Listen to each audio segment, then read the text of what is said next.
I'm going to call this employment committee meeting to order.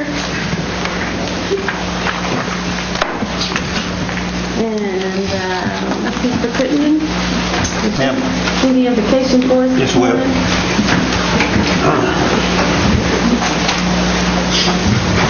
Let us pray. Father, I want to thank you this morning for this beautiful day you've given us, another day to do the people's work. Father, I pray that all those folks that are hurting from the recent storms will get some relief today, some melting and some much needed help, Father, and help them get their power restored to them. And they've been out, several of them have been out for a long time. You know all about it. And I just pray that you'd help them, Father. Now go with us through this day and go with us through this meeting and help us to do all we can for our people. And Father, I pray that you'd forgive us where we fail. In Jesus' name I pray. Amen. Thank you. I'd like to welcome everybody this morning.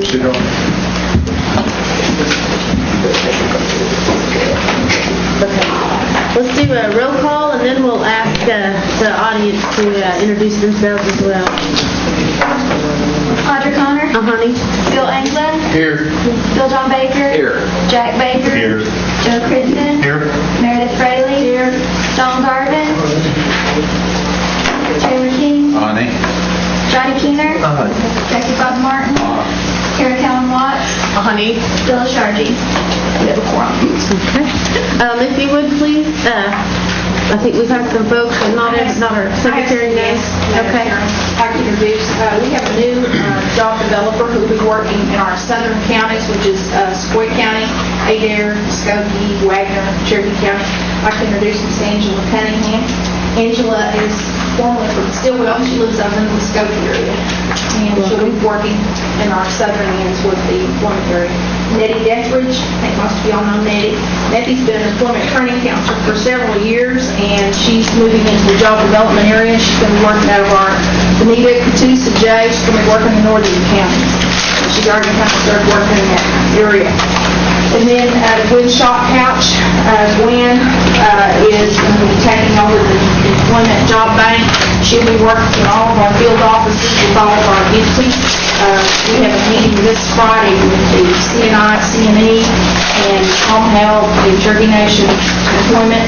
We're going to be working with them on the job fairs and helping them to recruit for some of the harder to fill positions. And she's going to be working in that capacity. I'll tell you a little bit more about it when I do my report. And of course, now Melanie Dodge. Melanie is going to be supervising this team right here. Is there anyone else in the audience showing that you don't recognize?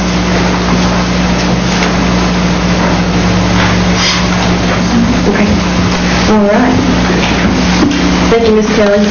At this time, we'll have look for the approval of minutes of December 12th regular session. Second. We have a motion and a second. All those in favor say aye. Aye. All those opposed, same sign. Okay, you've received a listing of the tarot certifications. We'll give you all a second. Morning. To look through them if you haven't already.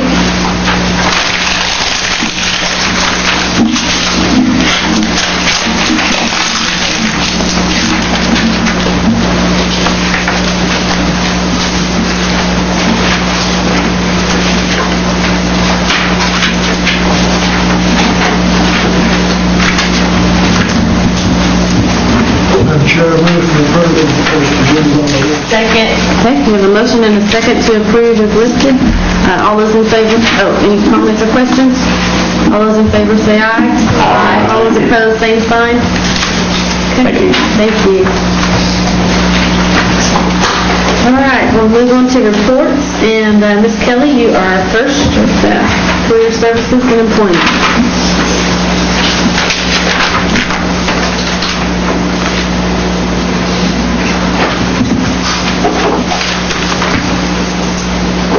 Thank you, Madam Chair. Morning. Morning. We've had several of our field offices shut down because of the weather, so if any of you called during that week, well, our offices could have been shut down because of the electric, no water, whatever. But anyway, we're all back in full force.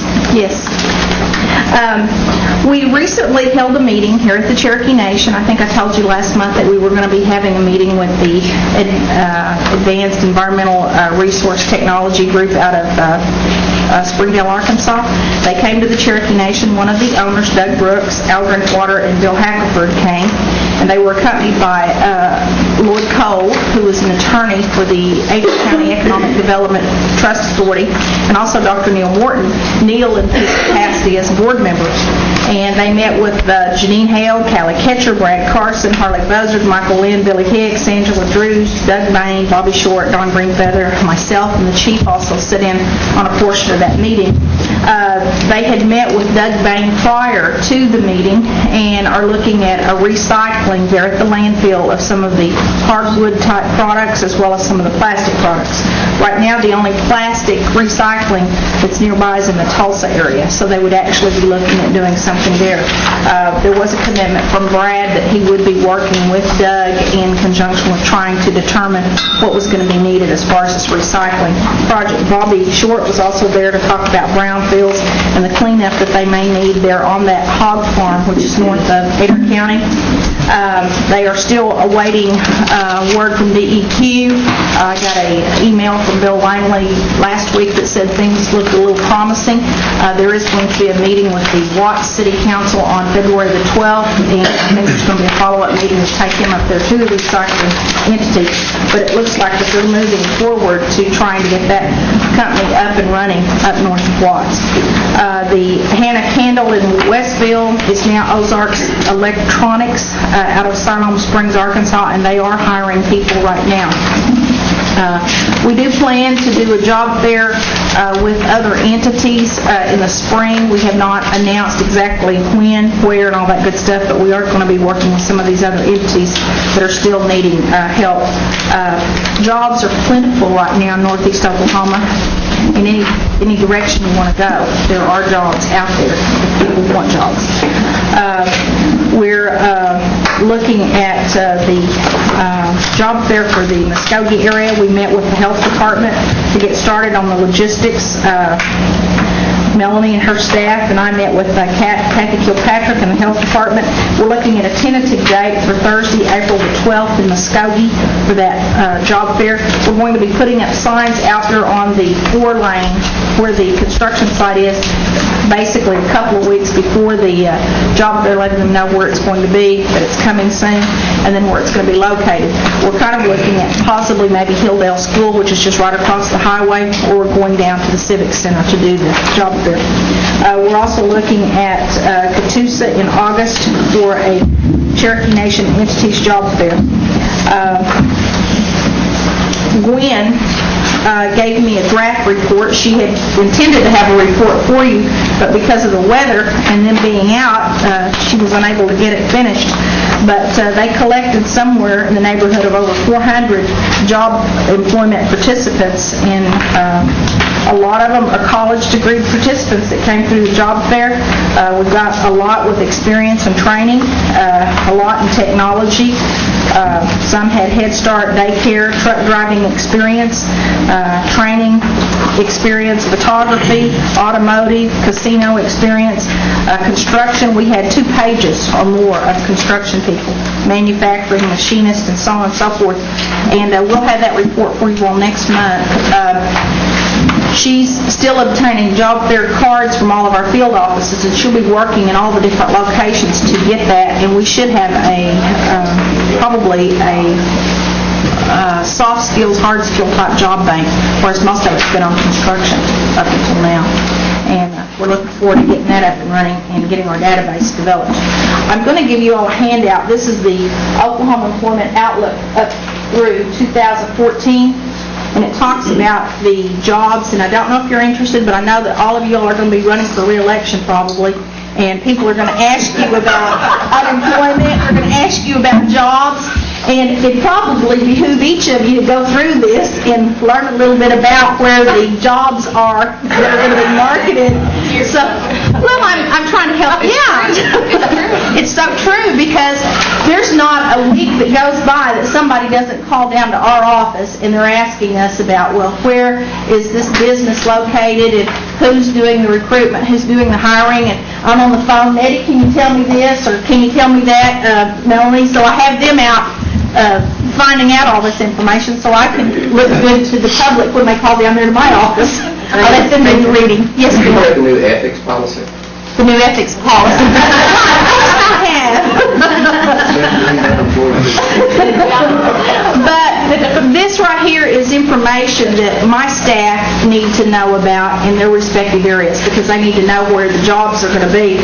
Like right now, if you looked in this right now, paper manufacturing, textile mills, food and beverage stores, gas stations, they're the Oklahoma's top declining industries. And then the areas that are rapid growth industries are museum, historical sites, social assistance, ambulatory healthcare assistance, nursing and residential, general merchandise, and real estate, waste management. Those are the top 20. So this kind of gives you some insight.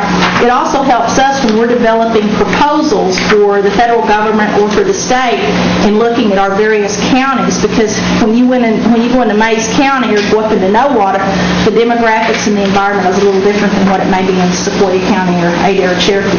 So we use this a lot. So I'm going to give you copies of this. Mr. Garvin, did you have a question or comment? Just kind of reading between the lines, it looks like we can promise everybody a new job. Just saying.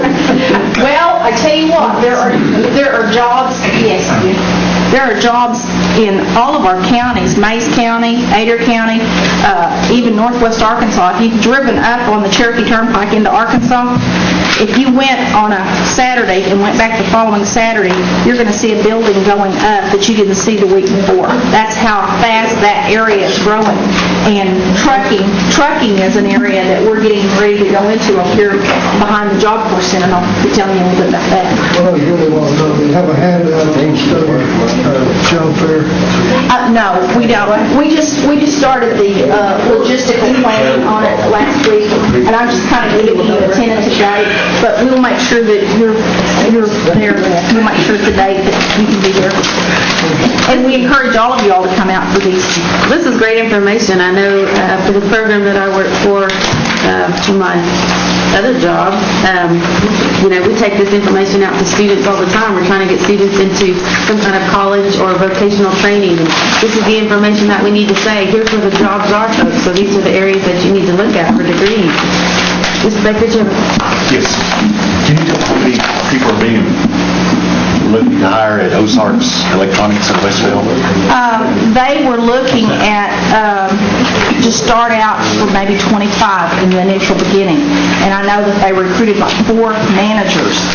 They have not asked to work with us or anybody. In fact, there was supposed to be a meeting set up about 3 weeks ago, the last week in December, and it got canceled because they had federal auditors there. And then when we tried to reschedule it, they said that they just wanted to do their own hiring because they were going to start out small, and then I'm sure that at some point in time they're going to want help when they can't get their labor pool going when they start expanding.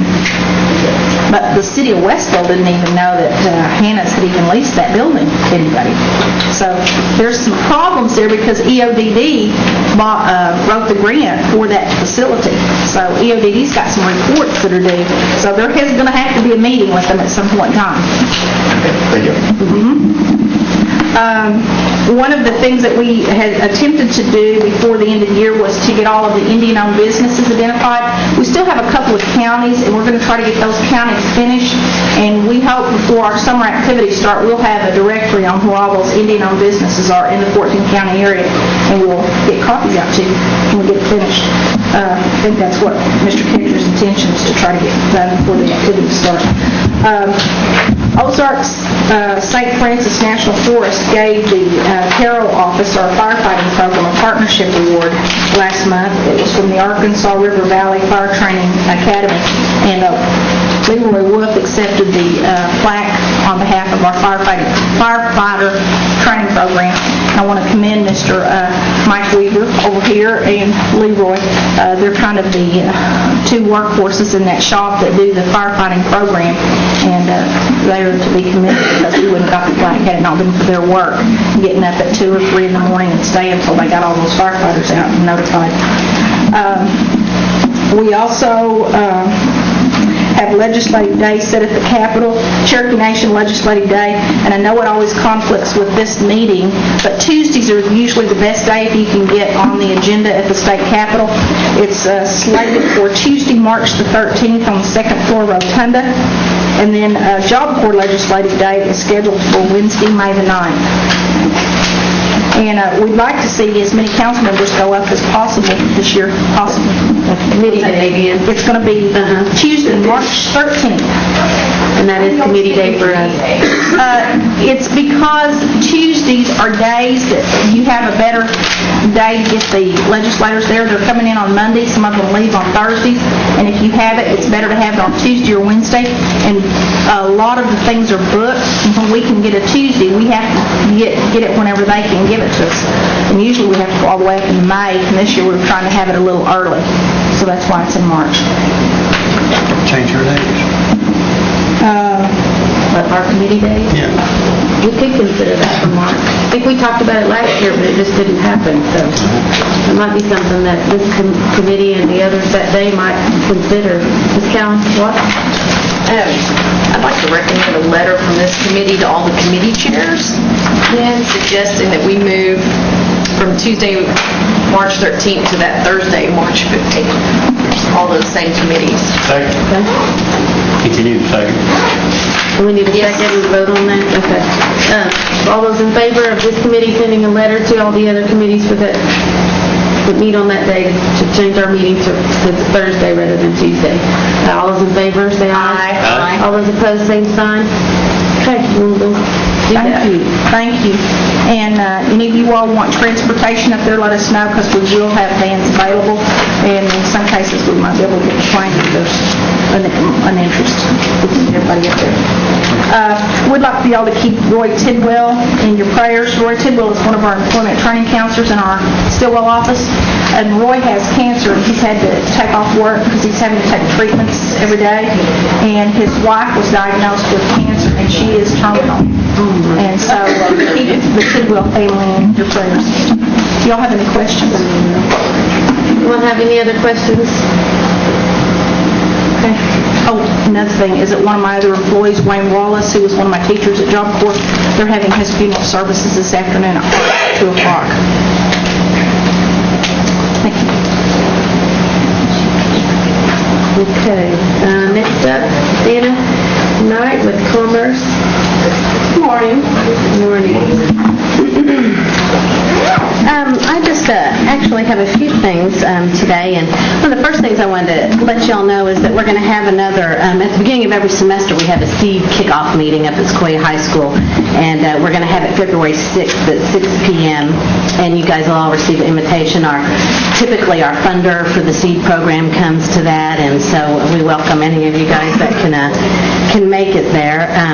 Also, I wanted to distribute some copy of the article, and the communications department put it together on the seed program, and it got picked up by the Daily Oklahoman, and it's a really good article, and it has pictures of some of our seed kids, and it's actually one of the reasons why the Daily Oklahoman picked it up is that they are statewide. They're trying to put together a seed initiative for children's savings accounts, and there's actually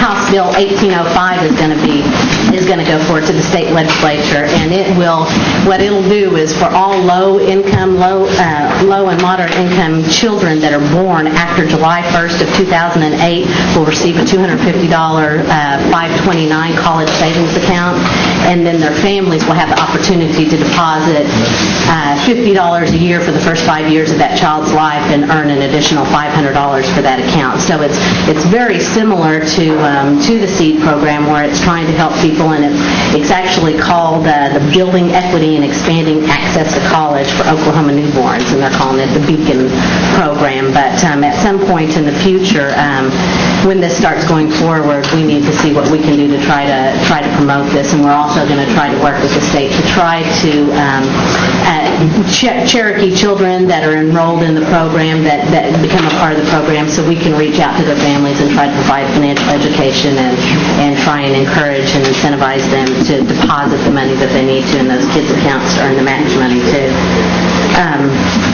So we have that. On the self-sufficiency counseling, we currently have 106 clients through the Housing Authority that are going through the self-sufficiency counseling, and we've had 2 of them qualify for mortgages that have already graduated through the self-sufficiency program. They just needed to do a little cleanup on their credit report.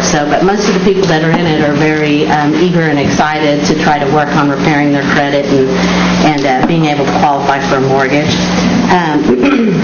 We didn't have any business plans submitted for funding in the month of December. We do still have a couple that are pending, and we're putting together another IRP application to apply to USDA to borrow another $750,000 to refund the program. We're down to about $200,000, and with the pending loans that we have, if they're funded, we'll basically be out of money for the IRP, which would be up to $250,000. We still have microenterprise money, but it only goes to $25,000. So you guys will be submitting a resolution on the IRP application in the next month or so.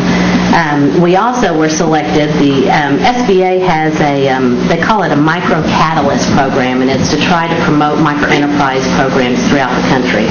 And so it's a technical assistance program, and there's a women entrepreneur business program in Detroit, I think it is, that they provide technical assistance through this program, and we were one of the 3 organizations that were selected throughout the country in order to receive this technical assistance. So in the next several months, this spring and this summer, they're going to be coming down and they're going to be reviewing all of our processes, our procedures, the organization of the trust authority, and also the big thing, what I want help with is marketing of our program, because we're still struggling trying to get those micro-entrepreneurs to come through the program and make loans. We're going to have to request an extension on the ICDBG because we've had it it's almost been 2 years and we've made about 4 loans out of it, and we just are struggling to get people to complete business plans. And so that, when they look at our processes, hopefully they may have some recommendations on how we can speed it up or how we can eliminate some of the red tape that we've put into it to try to encourage more entrepreneurs into it. So I'm really excited about that, and I'm very eager to hear what they have to say and anticipate hopefully some good changes to our microenterprise program to get those things loaned out. The traditional games, the first traditional games will be held March 31st in Salina. And then the tourism, they were going to have the cultural tourism meeting on January 22nd. That's been moved to February 8th from 2 to 4 at the C&E Ballroom in Catoosa. And you guys should all be receiving an invitation to that. And that's all I have today. If anyone has any questions. Anyone have any questions? I did forget one thing, Heather. I forgot the tarot. And actually, Heather's resigned. She's gone back to the Gaming Commission, so she's here today, though. She's going to give the tarot report, and Alice is going to pick up on that until we can get someone back in that one-stop center. She's going to handle the reporting for that. Good morning. Morning. You should have reports like this. They look similar to this. There's 3 of them. The ones for fiscal year end last year, there was a little revision. I did include C&I's Construction Management Services because I left them out. They did give me February, March, and April's reports for last year. So that's the revision that was on the first report. October's and November's changed the format up a little bit. I'll try to be brief due to the time, but you're welcome to ask me any questions and I can go further into detail. But October and November, if you look on the last page, it's a good preview of what's coming in the months to come. It gives you some reasons why, if the purchase was not made from a tarot vendor, those purchases that weren't, it gives you some of the reasons of why they weren't. The only data I got from the entities that were able to give me this data is because they were able to formulate this manually. So those entities that have huge amounts of procurements, purchases, they're not able to give this information so readily, but they will be. On the footnote number 4, on the first page, you'll see that we got some deadlines. We met and got some deadlines. And the first deadline was March the 31st for them to have working models of their accounting information systems where they're able to pull this data, and we did come up with a reason coding, where these reasons we have on page 8 are good examples of the reasons that we're going to use. We're going to give them codes. They're going to go into the information systems at some point, and then they're able to pull those reports automated, and then they'll have all this data available. The final working models will be due June the 30th. So I would say in July, maybe August, you might get some of the reports where every entity is reporting on those reasons of why they didn't make taro purchases. You'll be able to look at the reasons, find out whether they were eligible to be purchased taro or they weren't, and that'll give you some insight into why all the purchases weren't being made from Indian-owned businesses. Are there any questions? Yes, Ms. Watt. Thank you, Ms. Chair. Anna, do you take this and analyze it for opportunities for new businesses or for expansion of existing businesses? Because it seems like to me one of the first things that jumps out, this kind of gives folks an opportunity to say, where could we go to provide services to the tribe? Because there's only one, I see only one that says that they weren't notified as a reason why they didn't get a bid. But the majority of it shows that they're just not there. And there's just business opportunity available, I guess. Right, and that is something that we plan on doing with this report. We haven't started analyzing it or putting it together for that yet because we've been looking at it for such a short period of time. That is something that we plan to do with it. Excellent. Thank you. Any other questions? We may have more questions after everyone really looked through this, but I'm sure they'll call you. Thank you. Thank you. Okay, next up will be CNE's taro report. Mr. Slayton. Good morning. Good morning. Not a lot's changed since last night that I know about. We still only have 3 or 4 projects ongoing. Before we do that, I'll update everyone on the Tahlequah corporate office. That is still closed. They lost a pole out there during the ice storm, and it's been closed now, I guess, all of last week. And from our understanding from Lake Region, it will not reopen until hopefully this Friday, but probably more like Monday.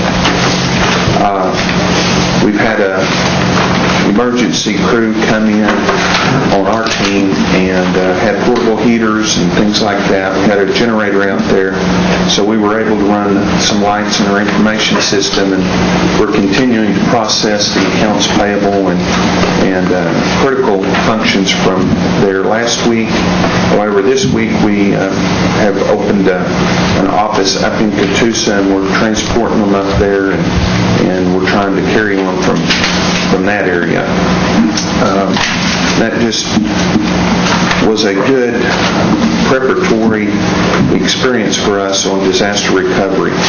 In the event something happened, what we need to be focused on and where, and we're going to be working, that was already in process in our IT department, but we're going to expand that to the whole corporate structure here this next year.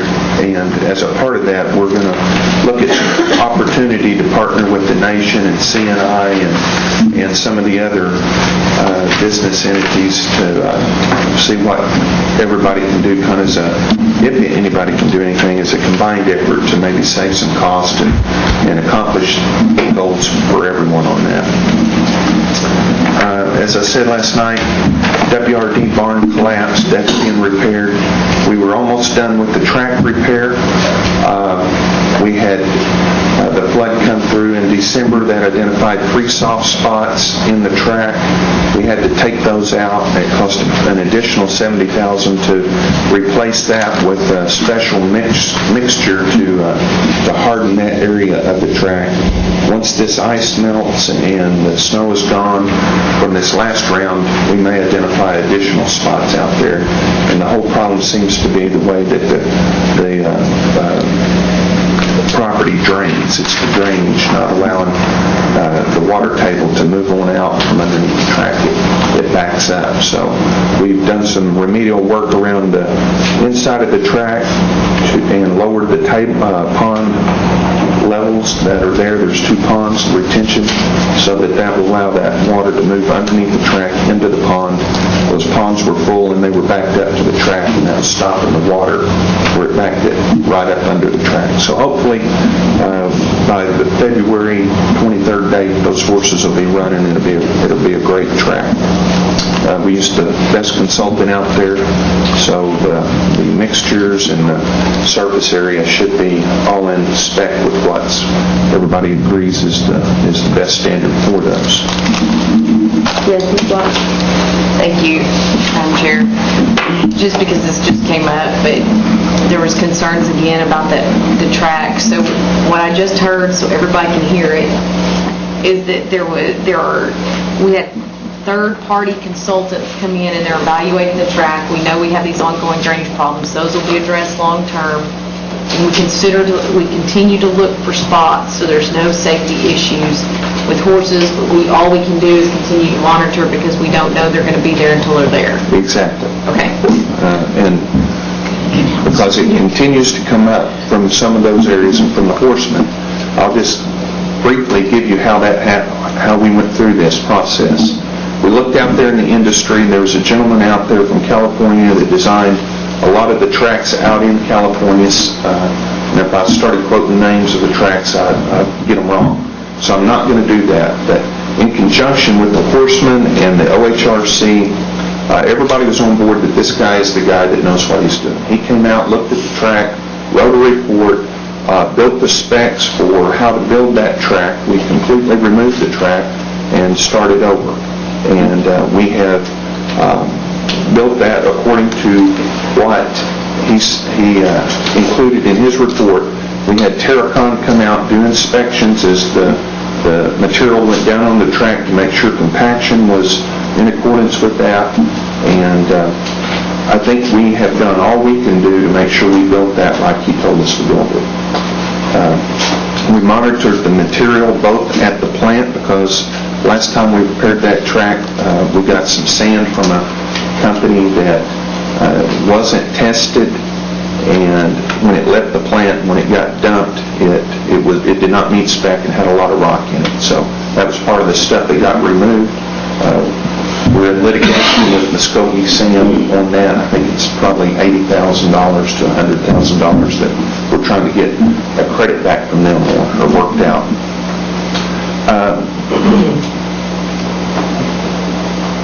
What we didn't understand was the level of the water table. And I think the reason for that, in hindsight, although we did have test holes dug to see what the water table was, for the drought that we've been in for the last 2 years, that water table wasn't high when we started this project. It went down, I think, 4 feet when they did the original test before they put the track down. And subsequent to that, after we put the track down, we had two big rains out there and ice storms, and that raised that water table up. So now that we know that, we've had to go in and do some remedial work to keep that track drained. So that's probably a long answer to your question, but I don't know what more we could have done to make sure that track gets put down like it should. Do you have any idea how much we've spent just on the track surface for these horsemen so far? The whole resurface was, I believe, $530,000. That was just that part. to just put the track down, to remove the old track, put the new track down. And then the remedial work that we've had to do is 70 to 80. And that included fixing the 3 soft spots and also the trenching and draining of the ponds that we've tried to do to help that. That may not work. We may find after this that we have to come in and do something else to keep that water from setting underneath the track. That's what was happening, is it was settling under the track, and that area would just be really flat when the horse came through it. See. So, Thank you. you're welcome. Who manages the track in the barn area?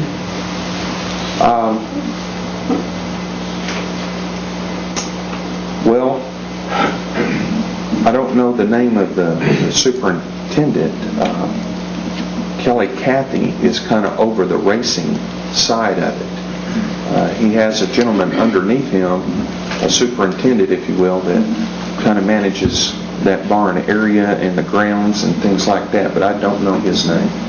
Have you put anything into the barn area as far as resurfacing the roads? No, sir, we haven't. We are trying to develop a long-term plan for that track. We're limited to 250 gains out there by the compact, and it's tough for 250 gains to support all the capital expenditures that are required out there to bring that up to a Remington Park I don't think standard. it supports it. It doesn't support, that's what I'm saying. Quite a 250 bit of gains. funding last year, hasn't Yes. it? You know and- how much? Sir? You know how much? I believe it's 3.5 million. And of that 3.5 million, approximately $1 million was startup cost for that first quarter that it didn't get open, that we had expense ongoing. But we'll be issuing a report on WRD here shortly that'll have all that nailed down for you.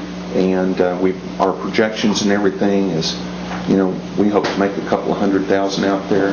I think what has to happen is you have to take a holistic view of how that happened. With the incident down at Salisaw with the Chalks coming in and buying Blue Ribbon and having gains in our ability to have gains in our territory. We didn't want that happening up there at Claremore. And also it got the support of the horsemen to pass 712. And with 712, we got our cards, and we make a lot of money off those cards that we wouldn't have probably without the support of the horsemen. So if you take and net those two, we're way ahead. If you look at that as a standalone deal, you'd have to say, that's a tough investment there. Do you by any chance have any numbers on Blue Ribbon?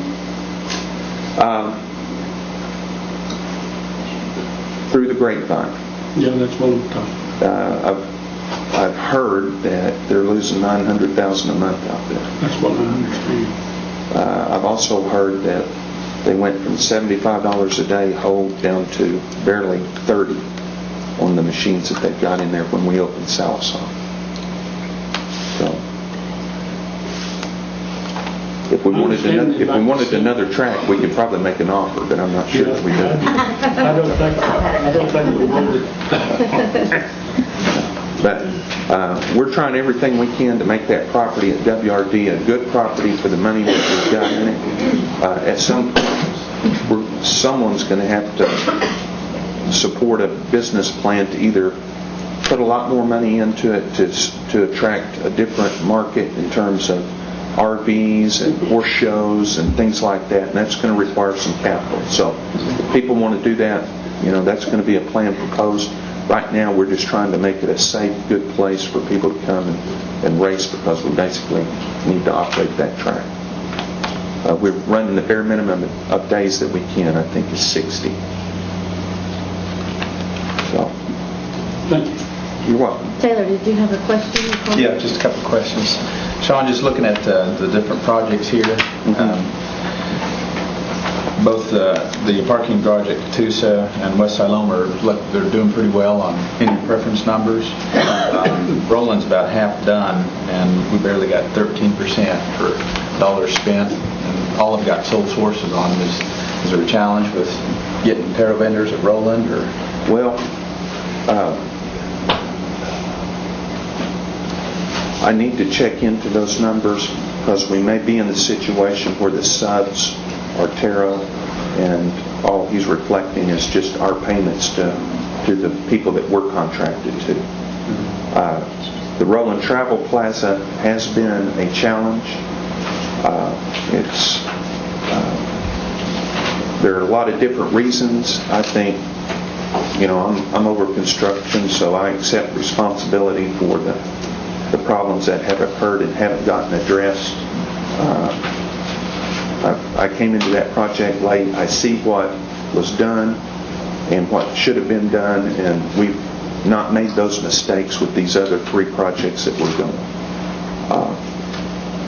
Some of it was our contracts, some of it was the sub or the contractor that was selected, and then that project had 2 different architects on it that the contractor was trying to manage and get to work together, and that didn't go smooth. Some of it affected critical path. The general got behind.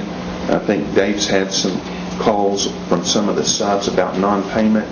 We were holding up some of the money because we weren't getting information. So it just created a perfect storm of different issues that put us where we are. I'm meeting with the contractor tomorrow, and we're either going to do a go or no go. We're either going to fire the contractor, replace them with someone to finish out the project, or we're going to work out a critical path and a substantial completion date. I understand that the building is now sheetrocked inside and ready. They're saying February 23rd to turn over to us. Some of the things that are holding us up now is the ice on the site work, and we have had a real problem with ODOT, and we're documenting all that and trying to do something with that. We still don't have ODOT's plans finalized, what they want done out there on that intersection, and that's affecting some of the gas lines and things like that. So it wasn't one thing, it wasn't all our fault, a lot of it was, but it was a perfect storm. We're trying to fix that before we move to the casino. They're 2 separate projects, and Any way we can try to make up for that the rest of the project, I appreciate it. I'll do that. Thank you. Mr. Gordon? If down at Roland you rebid that out, let me know Okay. it before you do it. On the general? That general isn't out of Oklahoma, is it? No, sir. He started, as I understand it, he started out of Arkansas. Its headquarters is now in New Jersey, and it's a different relationship with that group. But I fully anticipate there being issues raised to you from subs about non-payment. I heard of another one yesterday. So there may be some be that happening out there. I had one the week before, and so tomorrow we're going to try to get that worked out. But don't be surprised if you hear that subs aren't being paid. It's not by us because we're paying the general. Yeah, I've been through that in March. Yeah, it's just a tough situation. If there are any other questions, I'd be happy to try to answer those. Mr. England? Sean, do you have a plan for snow removal and stuff? We're getting a lot of calls about the parking lots. And that's when you want to make your money, when people are closed in and want to go out there and spend it. That's right. But the parking lots were... The answer to that is, yes, we have a plan. Was that plan adequate? I think we're looking at that. We would have to say no for the event that happened.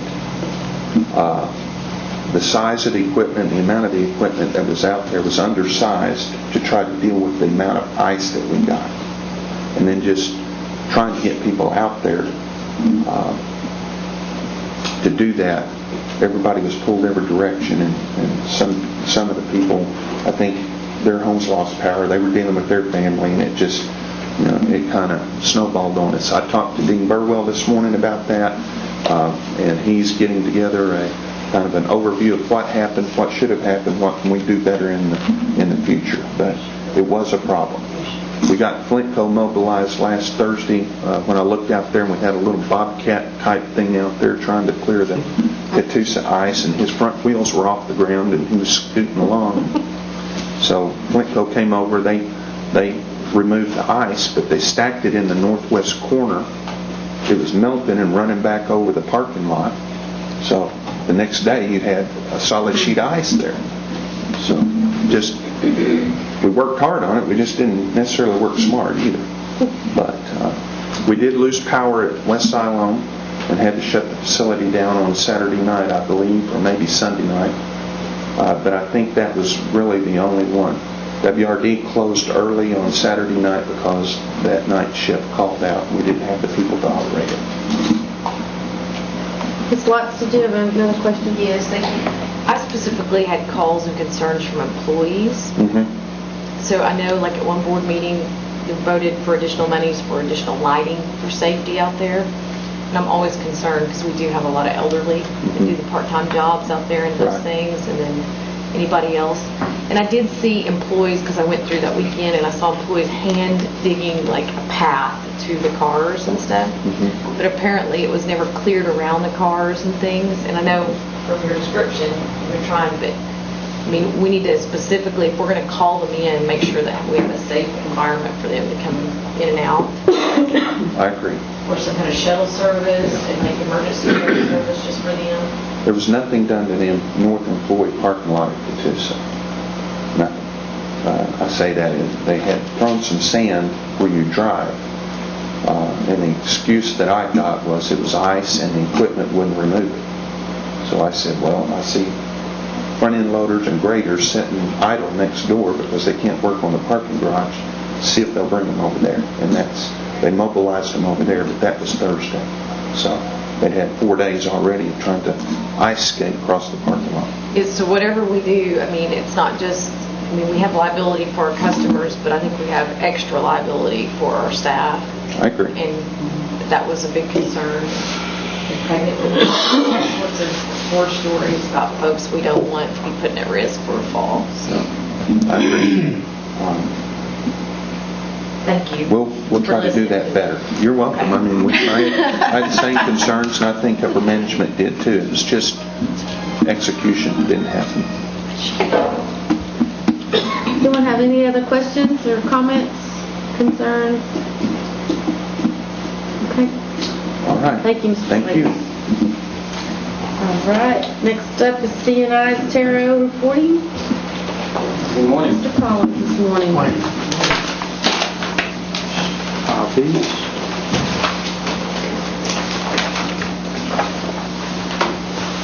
Test you at home.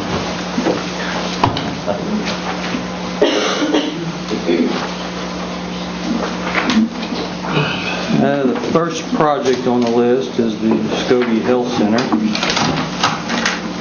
which is still fairly new or young in its development stages going on. Its a dome has been set. We have some value engineering going on right now to drive the costs down or to keep them within the budget.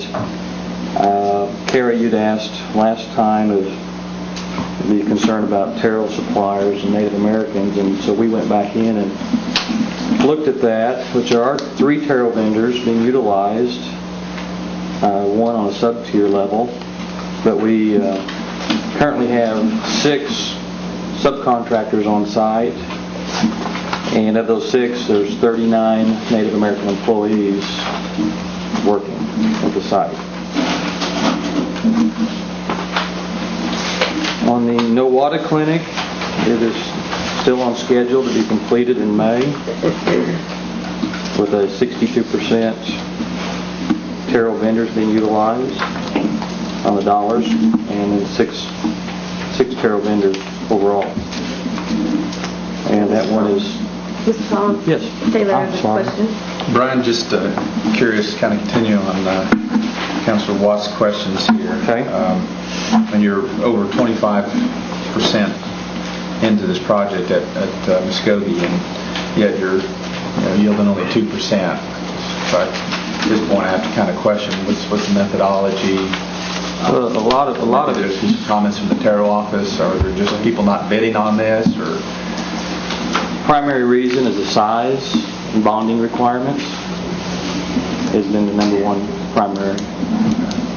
Just overall size, and that's the reasons that I'm getting from our staff, is that not having the amount of Taro vendors even bidding or able to bid on some of these This jobs. wasn't a compacted schedule and the normal times for... Well, it was compacted. It was a push schedule-wise. I mean, there's a time frame that, who was available to work and meet those time frames.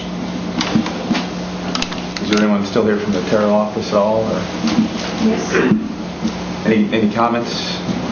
He's probably accurate on that, because it is difficult to get those larger ones for the bonding, unless they're one of the major companies like Flippo. On the smaller, depending on what kind of work they've got going on and when the demand is from the need. We have a lot of construction going on every year, I think. Thank you. Yes, Carol? Madam Chair, since I've been the one to a lot of times to be pretty vocal about this project, I've had several discussions, ongoing discussions, especially with Melissa Gower from Health, who's been tasked with this. And I think we'll have to do more work on our front end as a tribe, because in this particular case, it's going to be a compacted schedule. You cannot deviate from budget, because it's appropriations from Congress. So we don't have the ability to break it up to go over budget like we did with the Sequoia High School gym, for example, in order to accommodate the Taro vendors.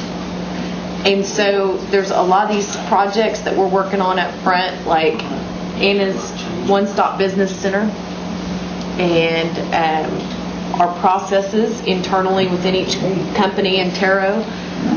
We've got to get better at doing things, as well as the Taro vendors have to step up, and we're going to have to grow in order to respond to this kind of project. I hate swallowing that, because that's not what I want to hear, but I think that's the truth on this particular project. I think that's the reality we have to deal with. But that doesn't mean that all of us don't have ownership in it. That's a very correct statement.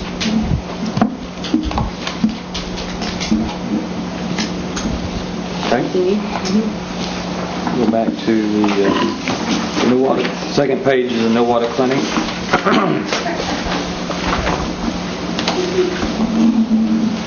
And again, that is scheduled to complete in May, and it has been running according to budget, with 62% of the dollars being spent for Taro.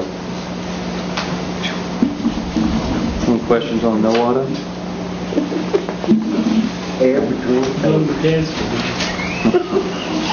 The Salisal Clinic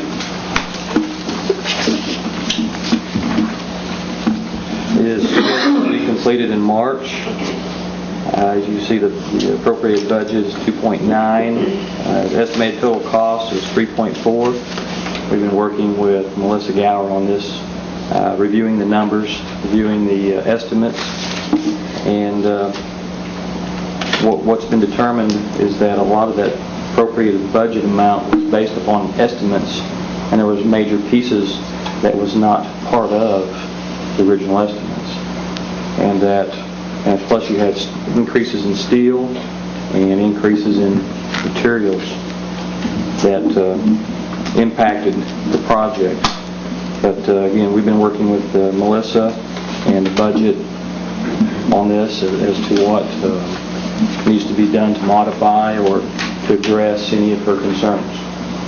The Taro vendors, 46% spent on the dollars, and we utilized 10 Taro vendors.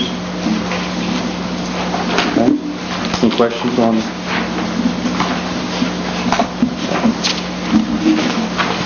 Okay, Sequoia High School. Last time I reported, we have still in the process of punching out the Sequoia High School gym. We're probably still 2 weeks away from punching it out. We have been working with trying to finalize the numbers. We will begin an audit as soon as we complete the punch out. And basically what we're determining through the punch out list is that there's been a lot of work that we've had to do ourselves. We've had vendors who have either not performed or had errors on the jobs. And so what I'm reporting to you right now is our actual cost is around $9.4 million.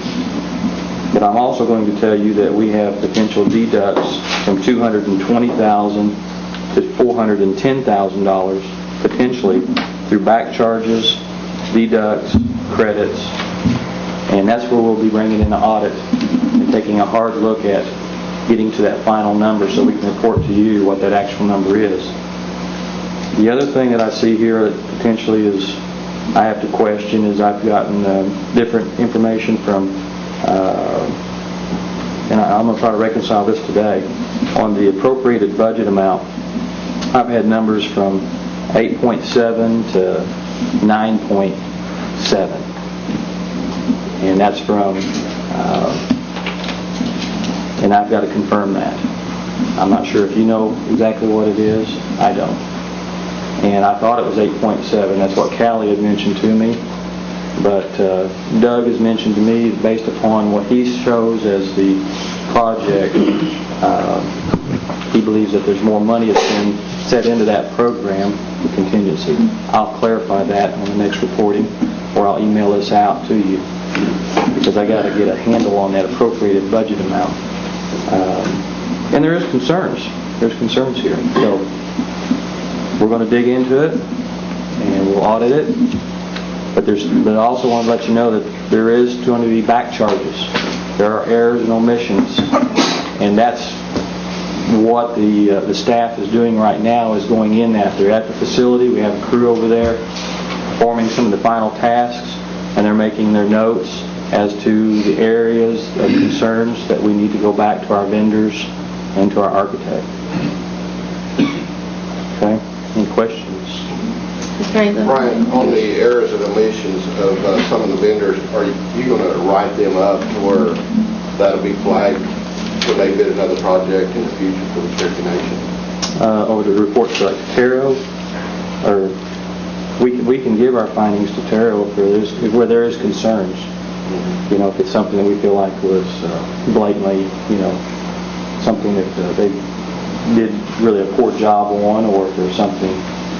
But it could be in just a deduct change order where they couldn't perform the work. I mean, there may be some of these changes to where it wasn't really something in their control.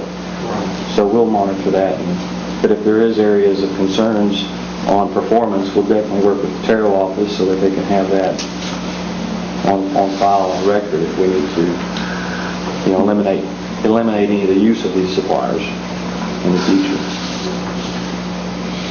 Okay. Any other questions? So you're still holding some of the vendors' money? There is some retainage, but not on all. There have been some vendors paid where it's been... How about the one we talked about the other day?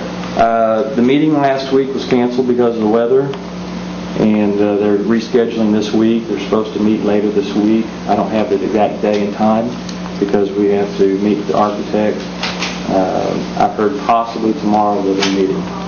And as soon as the architect reviews the work that we performed and takes a look at it, then we can make some decisions. Currently,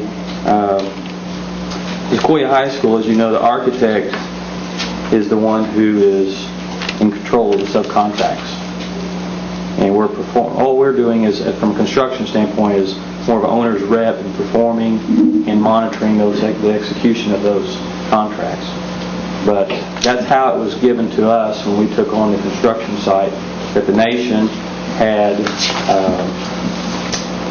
contracted with the architect, and part of the structure was the architect would let out the subs and manage the sub, I say not manage the subs, but issue the subcontracts out.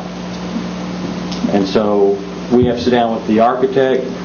For any type of final payout, it has to be approved through the architect and agreed on with the architect, so a little bit different than in the other business or other projects that we have. Not sure why it was set up that way, but it has created some hindrance as well in our control to close out things or make some decisions. Okay? But we will try to knock that out this week, Mr. Baker. Any other questions? Do I have any other questions or concerns? All right, thank you. Thank you, Mr. Ball. All right, next under old business, we have, we're still in discussion? Do we need to make any changes? Have we already addressed the concerns that were brought forward 2 or 3 months ago through the policies and procedures area? Tell me, Ms. Watts, you had requested that this be put on the agenda a few months ago. Have we addressed those? move to table it because Todd, we're not ready Okay. this. Okay. Second. And All right. until next month. Okay. We have a motion to table and seconded till next month's meeting. All those in favor? Aye. All those opposed, same sign? Aye. Okay. All right. Next thing is new business, and we have none at this time. Announcements, our next meeting is scheduled at this point for Tuesday, February 13th, at 10 a.m. The motion to adjourn? Second. All those in favor? Aye. All those opposed? Meeting is adjourned. Don't forget the letter on that, Mark.